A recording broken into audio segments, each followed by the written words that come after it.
Hello दोस्तों, नमस्कार। अभी की सबसे बड़ी खबर आ रही है, जहां पर यूक्रेन में रशिया के सारे हथियार फेल। अब भारतीय ब्रह्मास्त्र चलाएंगे पुतिन। जी हां दोस्तों, आखिर क्यों ब्रह्मोस को रोकना है असंभव। सबसे बड़ी खबर रशिया में ब्रह्मोस को लेकर, साथ ही साथ आपको बताएंगे जहां बुर्ज खलीफा पर तिरंगे के साथ प्रधानमंत्री नरेंद्र मोदी जी का हुआ भव्य स्वागत। साथ ही साथ सेना प्रमुख मनोज पांडे ने किया एलओसी से लगे फॉरवर्ड एरिया का दौरा। जवान ने भरा जोश। साथ ही भारत नहीं तो कम से कम बांग्लादेश की नकल कर लो। जी हां, पाकिस्तानी विशेषज्ञ ने धो डाला पाकिस्तानी शहबाज सरकार को। चंद्रयान 3 की जमकर तारीफ। सारी जानकारी आपको बताएंगे, बने रहेगा वीडियो के अंत तक। और अभी खबरों में आगे बढ़ने से पहले हमेशा की तरह अपने भारत देश का, भारतीय सेना का और भारत के संप्रभुता अखंडता का दिल से समर्थन करते हैं तो इस वीडियो को भी कर दीजिए लाइक, चैनल को कर दीजिए सब्सक्राइब, बेल आइकन दबाइए, साथ ही कमेंट बॉक्स में लिख दीजिएगा जय हिंद। जी हां दोस्तों, तो बात करते हैं पहली और सबसे बड़ी खबर की, जहां यूक्रेन में रशिया के सारे हथियार हुए फेल। अब भारतीय ब्रह्मास्त्र चलाएंगे पुतिन। क्यों ब्रह्मोस को रोकना है असंभव, बता दें। यूक्रेन युद्ध के बीच रशिया को ब्रह्मोस मिसाइलें बेचने पर विचार कर रहा है। ये रिपोर्ट उस वक्त आई है जब यूक्रेन में रशिया के ज्यादातर हथियार अमेरिकी डिफेंस सिस्टम के सामने फेल हो चुके हैं। वहीं अब तक का इतिहास ये रहा है कि रशिया ने हमेशा से भारत को हथियार बेचा है और ये पहली बार है जब रशिया भारत से हथियार खरीदने वाला है। जी हाँ दोस्तों, बिल्कुल सही सुना आपने। एक्सक्लूसिव खबर हम आपको बता रहे हैं अपने चैनल पर। रिपोर्ट्स के मुताबिक अगर भारत रशिया को ब्रह्मोस मिसाइल बेचता है तो ये अमेरिका और नाटो देशों के लिए बहुत बड़ी चिंता की बात होगी, क्योंकि यूक्रेन में जो एयर डिफेंस सिस्टम अमेरिका और नाटो की तरफ से तैनात किए गए हैं उसके पास ब्रह्मोस मिसाइल को रोकने की क्षमता नहीं है। और जिन एयर डिफेंस सिस्टम के पास ब्रह्मोस को रोकने की क्षमता है वो काफी एडवांस क्वालिटी के हैं, जिनकी तैनाती यूक्रेन में संभव ही नहीं है। और पूरी दुनिया में सिर्फ अमेरिका के पास ही ब्रह्मोस मिसाइल को रोकने की क्षमता है, चाइना के पास भी ये क्षमता नहीं है। जी हाँ दोस्तों, द वीक की रिपोर्ट के मुताबिक ब्रह्मोस एरोस्पेस के सीईओ और मैनेजिंग डायरेक्टर अतुल दिनकर राणे ने कहा है कि उनकी कंपनी लगातार हवा से प्रक्षेपित ब्रह्मोस सुपरसोनिक क्रूज मिसाइल के लिए रशिया को एक संभावित बाजार के रूप में देख रही है। उन्होंने दावा किया कि रशिया के पास वर्तमान में ब्रह्मोस जैसा कोई भी मिसाइल सर्विस नहीं है। द वीक के मुताबिक राणे ने कहा कि अगर उन्होंने यूक्रेन युद्ध से पहले इसको खरीदा होता तो उनके पास मौजूदा स्थिति में उपयोग करने के लिए बहुत सी चीजें होती। उन्होंने ये भी कहा कि यूरोप में मौजूदा स्थिति खत्म करने के बाद हमें रशिया से कुछ ऑर्डर मिल सकते हैं, खासकर हवा से लॉन्च होने वाले ब्रह्मोस मिसाइल के लिए। यानी कि दोस्तों, बहुत बड़ी खबर यह है, जो देश लगातार भारत को हमेशा से हथियार बेचता आया है और भारत एक समय था जब रशिया पर निर्भर था दोस्तों हथियारों को लेकर, और आज वो समय आ चुका है मोदी जी के नेतृत्व में कि भारत रशिया को ब्रह्मोस मिसाइल बेचने वाला है। दोस्तों, बड़ा ही गर्व का मूवमेंट होने वाला है। और एक बार रशिया ने ब्रह्मोस मिसाइल भारत से ले लिया, उसके बाद जहां भी इसका इस्तेमाल होगा दोस्तों उस देश का विनाश तो निश्चित है, क्योंकि ब्रह्मोस रोकने की क्षमता अमेरिका छोड़ किसी के पास नहीं है। इस पर दोस्तों आप लोग क्या अपनी राय देना चाहेंगे कमेंट में लिखकर अवश्य बताइएगा। लेकिन मोदी है तो हर चीज मुमकिन है, जरूर कहिएगा। अगली खबर की बात करते हैं, जहां बुर्ज खलीफा पर तिरंगे के साथ पीएम मोदी जी की फोटो। यूएई में ऐसे स्वागत हुआ मोदी जी का, बता दें प्रधानमंत्री नरेंद्र मोदी जी अपनी फ्रांस की यात्रा खत्म करके यूएई पहुंच चुके हैं। प्रधानमंत्री मोदी जी अबू धाबी हवाई अड्डे पर उतरे। अबू धाबी हवाई अड्डे पर crown prince H Sheikh Khalid bin Mohamed bin Zayed Al Nahyan ने उनका स्वागत किया। तो वहीं मोदी जी के स्वागत में दुबई में बनी दुनिया की सबसे बड़ी इमारत बुर्ज खलीफा पर भारतीय तिरंगे के साथ मोदी जी की तस्वीर को दिखाया गया है। उनके स्वागत में लाइट से लिखा गया welcome honourable prime minister Narendra Modi. अपनी यात्रा के दौरान प्रधानमंत्री मोदी जी संयुक्त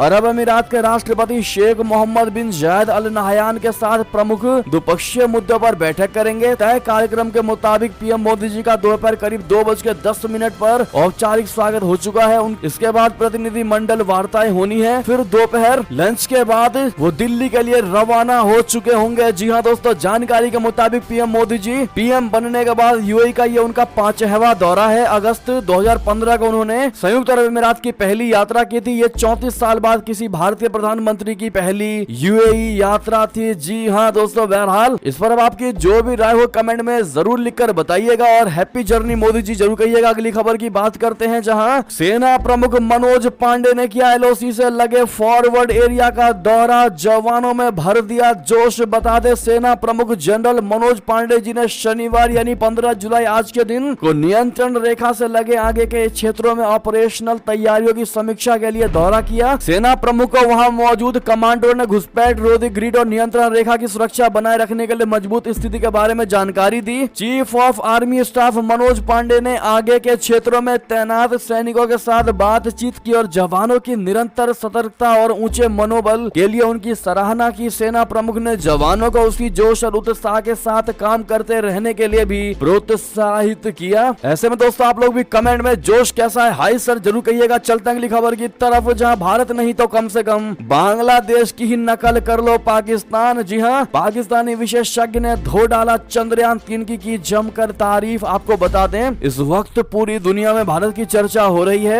एक और जहां प्रधानमंत्री नरेंद्र मोदी जी को फ्रांस का सर्वोच्च नागरिक सम्मान grand cross of the legion of honour मिला है, तो वहीं इसरो ने अपना चंद्रयान 3 मून मिशन सफलतापूर्वक लॉन्च किया है। वहीं पड़ोसी देश पाकिस्तान में भी जश्न का माहौल है, लेकिन इन खुशियों की वजह कोई स्पेस मिशन या सम्मान नहीं है। दरअसल IMF ने पाकिस्तान के लिए $3 अरब के बेल आउट पैकेज को मंजूरी दे दी है। अमेरिका में रहने वाले पाकिस्तानी मूल के बिजनेसमैन साजिद तरार ने पत्रकार आरजू काजमी के साथ बातचीत में दोनों देशों के इस अंतर पर खुलकर बात की। उन्होंने PM मोदी की जमकर तारीफ की और पाकिस्तान को खरी खरी सुनाई। साजिद तरार ने कहा कि नरेंद्र मोदी ने भारत को सबसे बड़ा तोहफा राष्ट्रवाद का दिया है, जो पाकिस्तान में बिल्कुल नहीं है। कम से कम उनकी तरक्की से राष्ट्रवाद ही सीख लें। अगर आप कोई आविष्कार करने की काबिलियत नहीं रखते हैं तो नकल करने में कोई हर्ज नहीं है। अगर आपको भारत और मोदी के नाम से शर्म आती है तो बांग्लादेश की कॉपी कर लें। उन्होंने कहा मैं मोदी या भारत की बात इसलिए करता हूं क्योंकि वे हमारे पड़ोसी हैं, शायद उनका असर हम पर भी हो जाए। साजिद ने कहा कि नफरतों से आपने 76 साल कुछ नहीं सीखा, अब प्यार मोहब्बत से भी कोशिश कर लें। आगे की बातचीत में उन्होंने PM मोदी की खुलकर जमकर तारीफ की। उन्होंने कहा कि PM मोदी जब फ्रांस गए तो वहाँ हर जगह मेक इन इंडिया लिखा हुआ था, दूसरी तरफ हम IMF से कर्ज मिलने का जश्न मना रहे हैं। हम क्यों मेक इन पाकिस्तान नहीं कहते? एंकर ने पूछा हम बना भी क्या रहे हैं? जवाब में पाकिस्तानी विशेषज्ञ ने कहा पाकिस्तान सिर्फ बेवकूफ बना रहा है। जी हाँ दोस्तों, आपको बता दें ये तो रही पाकिस्तान की तरफ से भारत और PM मोदी जी की जमकर तारीफ और पाकिस्तानी शहबाज को तगड़ा वाला कटाक्ष।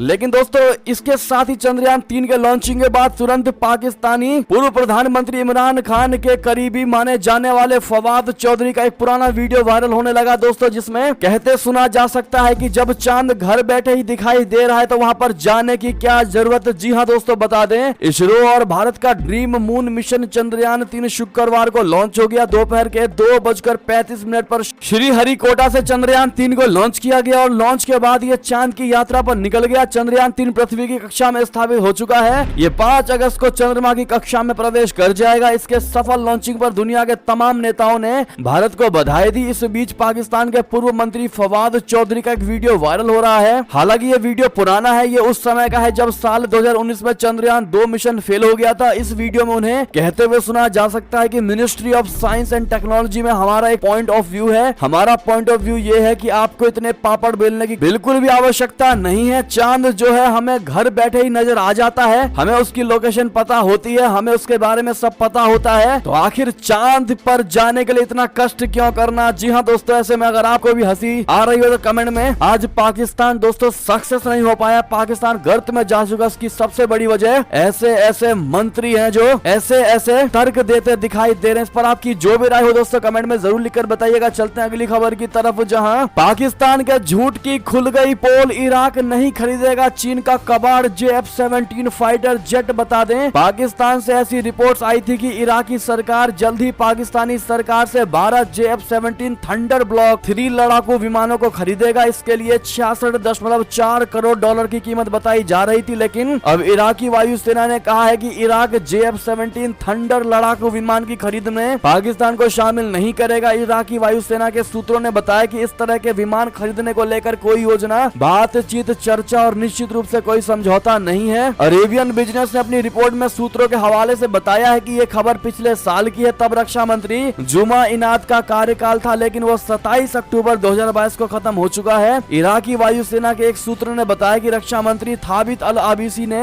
JF-17 की खरीद के लिए पाकिस्तान को शामिल नहीं किया और ना ही करेंगे। जी हाँ दोस्तों, ये सबसे बड़ा अब तक का खुलासा हुआ है जो हमने आपको सबसे एक्सक्लूसिव अपने चैनल पर बताया है। अगर नए हैं चैनल पर तो सब्सक्राइब जरूर कर लीजिएगा हमारे चैनल को। इसी प्रकार के नए अपडेट्स को पाने के लिए बात करते हैं अंतिम बड़ी खबर की, जहां पर PM मोदी को राफेल ने दिलाया फ्रांस के बेस्टिल डे परेड का टिकट। जी हाँ दोस्तों, राहुल गांधी ने तंज कसा है तगड़ा वाला। बता दे प्रधानमंत्री नरेंद्र मोदी जी शुक्रवार को फ्रांस के बेस्टिल डे परेड में सम्मानित अतिथि के रूप में शामिल हुए। कांग्रेसी नेता राहुल गांधी ने तंज कसते हुए कहा है कि राफेल ने पीएम मोदी को बेस्टिल डे परेड का टिकट दिला दिया। उन्होंने ये भी कहा है कि वो ऐसे समय में इस समारोह में शामिल हुए जब मणिपुर जल रहा है और यूरोपीय संघ की संसद भारत के आंतरिक मामले पर चर्चा कर रही है। पीएम मोदी दोनों मुद्दों पर चुप्पी साधे हुए हैं। आपको बता दें कि इस परेड में भारतीय सेना के तीनों अंगों की 269 सदस्यों की टुकड़ियां शामिल हुई। भारतीय वायुसेना के 3 राफेल जेट फ्लाई पास्ट में फ्रेच जेट में शामिल हुए। जी हां, राहुल गांधी लिखते हैं कि मणिपुर जल गया, ईयू संसद में भारत के आंतरिक मामले पर चर्चा हो रही है। पीएम ने इस पर एक शब्द नहीं कहा। इस बीच राफेल ने उन्हें बेस्टिल डे परेड का टिकट दिला दिया। जी हां दोस्तों, ऐसे में राहुल गांधी के इस तंज पर बीजेपी और कांग्रेसी नेताओं में तेज हुई जुबानी जंग। आपको बता दें, स्मृति ईरानी ने तगड़ा हमला करते हुए कहा है कि एक व्यक्ति जो भारत के आंतरिक मामलों में अंतर्राष्ट्रीय हस्तक्षेप चाहता है, एक निराश राजवंश जो मेक इन इंडिया की महत्वाकांक्षा को ठेस पहुंचाता है। जब हमारे प्रधानमंत्री को राष्ट्रीय सम्मान मिलता है तो वो भारत का मजाक उड़ाता है। स्मृति ईरानी ने आगे कहा कि लोगों की ओर से अस्वीकार किए जाने के बाद जब वो इस बात से नाराज है कि रक्षा अनुबंध अब राजघराने के दरवाजे पर नहीं पहुंच रहे हैं। पीएम मोदी फ्रांस के राष्ट्रपति इमैनुअल मैक्रोन के निमंत्रण पर फ्रांस की 2